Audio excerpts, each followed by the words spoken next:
हाय गरीबों की मजबूरी। यह कथा दिसंबर 2023 की एक सत्य घटना पर आधारित है। भारत के बिहार राज्य के गोपालगंज जिले के चंदन टोला में राम सूरत चौहान रहते थे। वे गरीब थे। पहले उनके पास 5 कट्ठा जमीन मात्र था, लेकिन उनकी पत्नी सख्त बीमार पड़ी। उसके इलाज में उन्होंने 3 कट्ठा जमीन बेच दिया। अब उनके परिवार में एक बेटी और 2 बेटे और वे रह गए थे। वे अपने बच्चों को मध्य विद्यालय स्तर तक ही शिक्षा दिला पाए। गरीबी के कारण आगे वे अपने बच्चों को नहीं पढ़ा सके।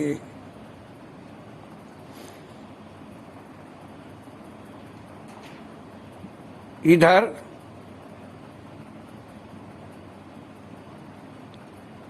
उनकी बेटी का नाम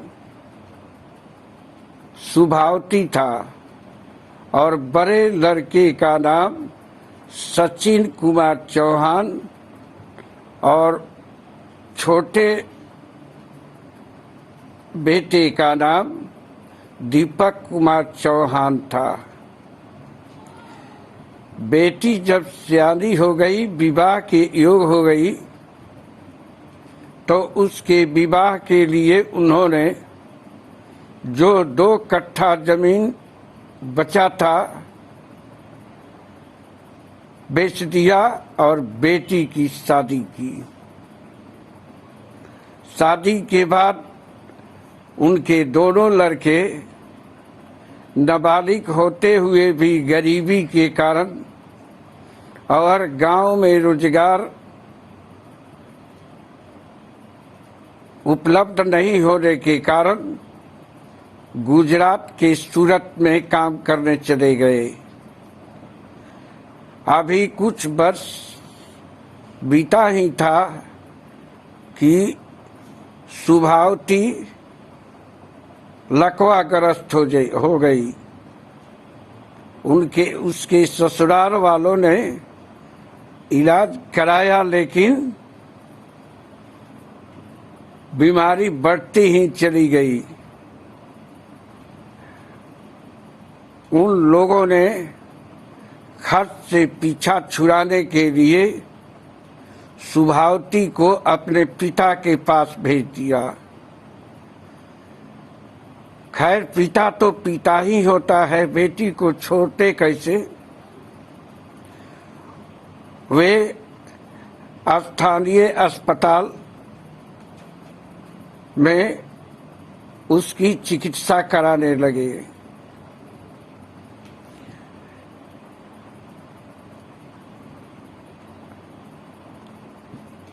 उन्होंने समाज सेवियों, पंचायत के मुखिया, सरपंच, प्रखंड के प्रखंड पदाधिकारी, प्रखंड प्रमुख, विधायक, सांसद, यहाँ तक कि प्रधानमंत्री और मुख्यमंत्री को भी सहायता के लिए आवेदन किया, लेकिन कहीं से कोई सहायता नहीं मिली। लाचार होकर पिता ने अपने घर की जमीन और घर को बेच दिया।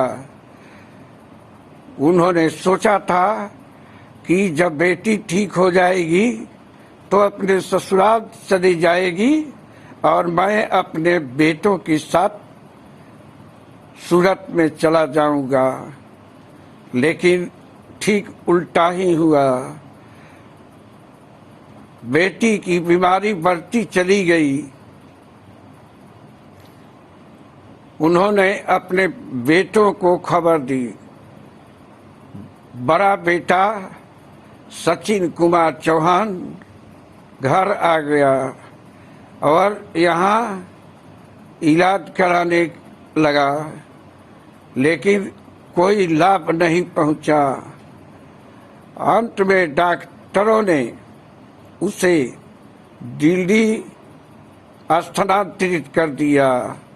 लेकिन दिल्ली जाने के लिए पैसे आए कहाँ से? घर में खाने को अन्न नहीं, पहनने को शुद्ध वस्त्र नहीं। अब तो घर भी बेच दिया, घर की जमीन भी बेच दिया। दिल्ली जाएंगे कैसे इलाज के लिए? उनके सामने प्रश्न खड़ा हो गया। उन्होंने छोटे बेटे को भी इस संबंध में सूचना दी। छोटा बेटा दीपक कुमार चौहान घबराकर काम छोड़कर घर पहुंच गया। वह इधर उधर नाते रिश्तेदारों से भी सहयोग मांगा, लेकिन इन लोगों से भी कोई सहयोग नहीं मिला। अभी ये सब मंथन चल ही रहा था कि सुभावती मृत्यु के गोद में समा गई। उसके शव के लिए कफन तक नहीं थे, पैसे नहीं थे कि कफन खरीदा जाए। जो घर में बर्तन वगैरह था उसे पिता और भाइयों ने बेच दिया और कफन खरीद कर गंडकी नदी में ले जाकर अपनी बेटी की शव को परवाह कर दिया। अब ये लोग जाएं कहाँ? घर है न जमीन है न कहीं रहने की व्यवस्था है, जाएंगे कहाँ? अब इस सोच में वे लोग अवसादग्रस्त हो गए। घर के निकट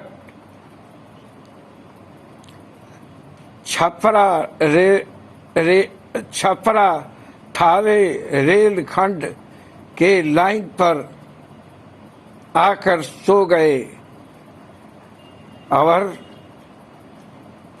ट्रेन आई और उनके शव को उन्हें छत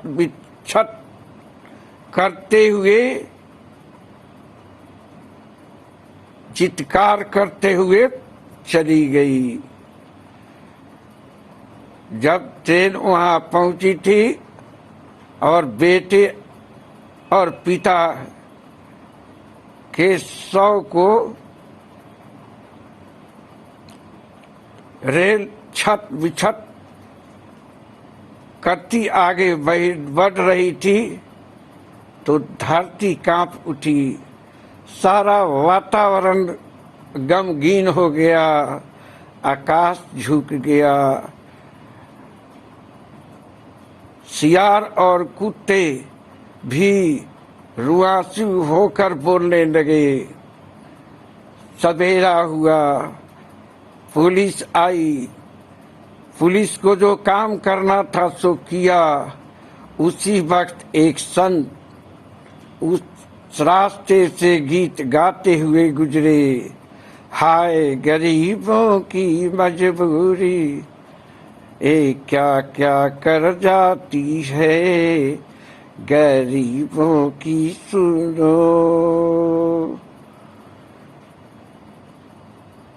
आपका शत्रुघ्न तिवारी।